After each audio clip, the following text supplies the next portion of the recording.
ఆంధ్రప్రదేశ్ రాష్ట్ర ప్రభుత్వం తరపున నంద్యాలకు చెందిన సాహితీవేత్త వైష్ణవ వెంకట రమణమూర్తి ముఖ్యమంత్రి నారా చంద్రబాబు నాయుడు చేతుల మీదుగా ఉగాది పురస్కారం స్వీకరించిన సందర్భంగా కళారాధన సాంస్కృతిక సంస్థ కార్యాలయంలో కళారాధన నంద్యాల లయన్స్ క్లబ్ సంయుక్తంగా ఘనంగా సత్కరించారు.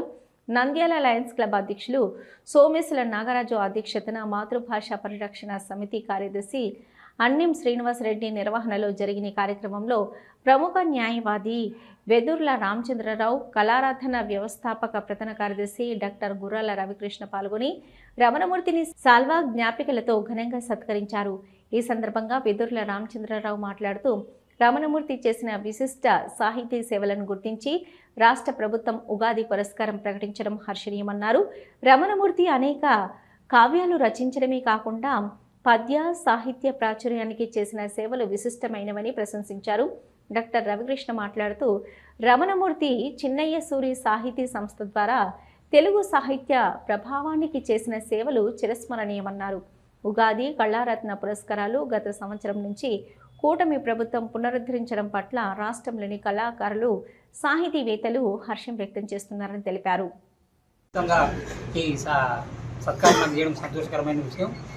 అక్కడ విజయవాడలో తుమ్మలపల్లి కళాక్షేత్రంలో సీఎం గారి చేతుల మీదుగా తీసుకున్న దానికంటే కూడా ఎక్కువ సంతోషం నాకు కలిగింది ఈ సందర్భంలో.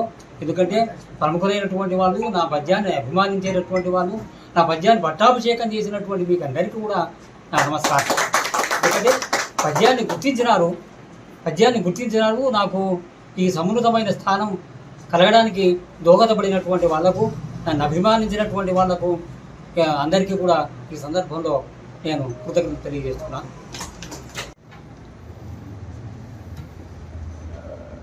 నంద్యాలలో ఏది అనుకుంటే అదండి, ఏ సబ్జెక్ట్ తీసుకుంటే ఆ సబ్జెక్ట్ మీద అనుకున్నదే తడువుగా పద్యాన్ని రచించగలిగిన స్కిల్, ఒక ఆర్ట్ కలిగిన వ్యక్తి రమణమూర్తి గారు.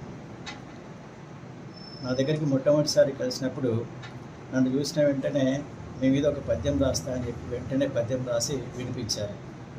మన లాస్ట్ టైం వచ్చినప్పుడు కూడా మళ్ళీ పద్యాలు రాసి వినిపించారు. అంటే ఆ రచనల్లో, పద్య రచనల్లో ఆ స్పీడ్, ఆ భావము, వెంటనే దాన్ని ఒక పద్ధతిగా పొందుపరచడం అనేది వారికే దక్కుతుందని అనిపిస్తుంది నాకు పద్య రచన. ఇప్పుడు మనం నన్నయ్య గారి గురించి, పోతన్న గారి గురించి, వారి గురించి మనము విన్నాం, వారి పద్యాలు చదువుకున్నాం. కానీ ఈరోజు ప్రత్యక్షంగా రమణమూర్తి గారి ద్వారా మన ఎదురుగా మనం చూడగలుగుతున్నాం. సో అటువంటి కళ ఉన్న, ఆర్ట్ కళ స్కిల్ ఉన్న రచయిత, ఒక కవి మన మధ్యలో ఉండడం, మన నంద్యాల ప్రాంతంలో ఉండడం, వారు తన విద్య ద్వారా చాలామంది శిష్యులను ఈ విధంగా తయారు చేయడం, ఒక్కొక్క రంగంలో ఒక్కొక్కరిని రాణించేటట్లు చేయడానికి ఆయన కృషి చేయడం, అలాగే చాలా పాఠశాలను సందర్శించి పద్యానికి సంబంధించిన ఉన్నత విలువలను బోధించడం, ఇవన్నీ చూస్తూ ఉంటే మనం నిజంగా గర్వపడాలి. ఇటువంటి వ్యక్తి మనలో ఉన్నందుకు, ఇటువంటి కవి గారు మనలో ఉన్నందుకు. వారికి ఈ ఉగాది పురస్కారం లభించడం అనేది చాలా చిన్న పురస్కారం అయినప్పటికీ కూడా, వారి కళ్ళలో ఉండడం చిన్న పురస్కారం అయినప్పటికీ కూడా, ఆ పురస్కారాన్ని ఆయన తీసుకోవడం అనేది మనం గర్వించవలసిన విషయం. అటువంటి రమణమూర్తి గారిని ఈరోజు లయన్స్ క్లబ్ వాళ్ళు, కళారాధన వాళ్ళు కలిసి సన్మానించడం అనేది ఆనందదాయకమైన విషయంగా నేను భావిస్తున్నాను. వారి సదా జీవితం అంతా కూడా ఈ పద్య రచనలో, ఇంకా తన రచన ద్వారా, విద్యలో తనకుండే ప్రావీణ్యం ద్వారా చాలామంది అటువంటి కవులను తయారు చేయాలని చెప్పి ఆకాంక్షిస్తూ విరమిస్తున్నాను. Thank you. ఆంధ్రప్రదేశ్ రాష్ట్ర ప్రభుత్వం ఉగాది రోజున ఉగాది పురస్కారాలు, కళారత్న హంస పురస్కారాలు సుదీర్ఘకాలంగా మన రాష్ట్రం విభజనకు ముందు నుండి కూడా ఇస్తూ వస్తున్నారు. కవులకు, కళాకారులకు, అదేవిధంగా సంగీత ప్రియులకు, సంగీతవేత్తలకు, సాహితీవేత్తలకు, నృత్య కళాకారులకు, మిమిక్రీ కళాకారులకు, వివిధ రంగాలకు చెందినటువంటి ప్రముఖులందరికీ కూడా ఈ ఉగాది పురస్కారాలు, అదేవిధంగా కళారత్న హంస పురస్కారాలు సుదీర్ఘకాలంగా ఇస్తూ వచ్చారు. కొన్ని కారణాల వల్ల ఒక 5 సంవత్సరాల పాటు ఈ పురస్కారాలని రాష్ట్ర ప్రభుత్వం అందజేయలేదు.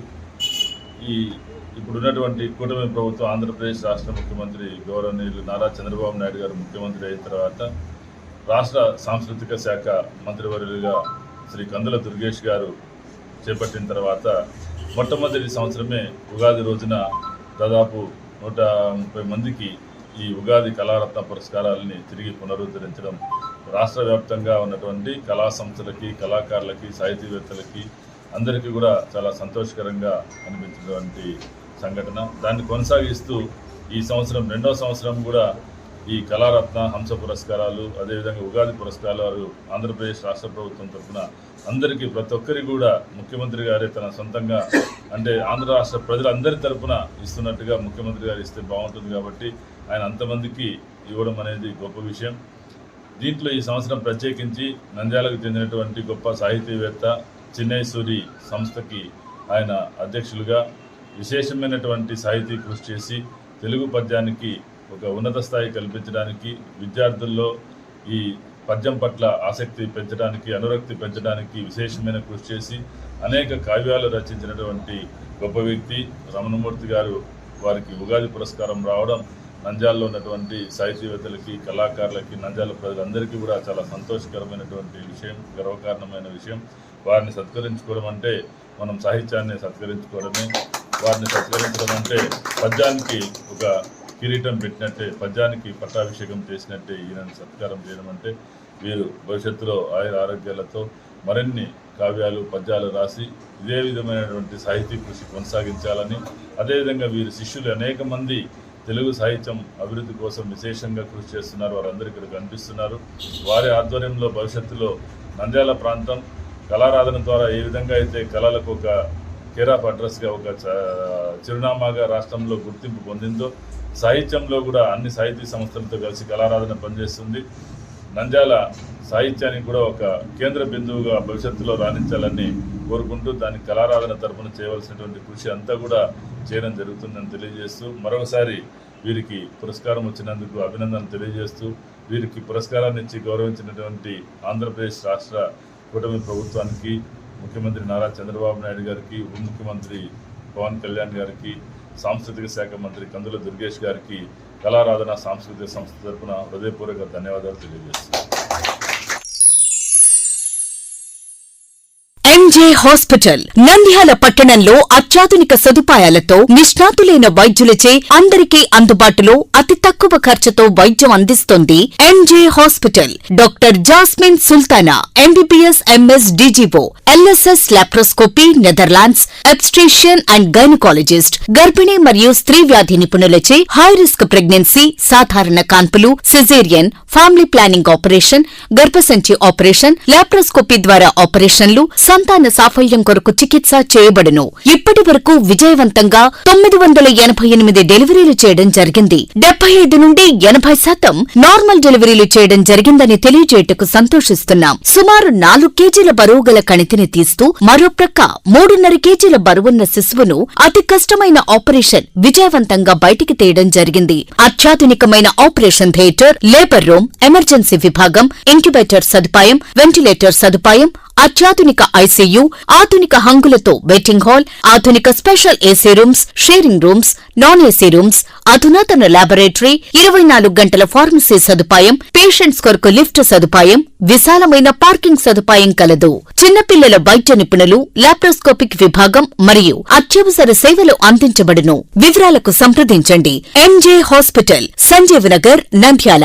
Cell numbers 9959763848 and 9063078981.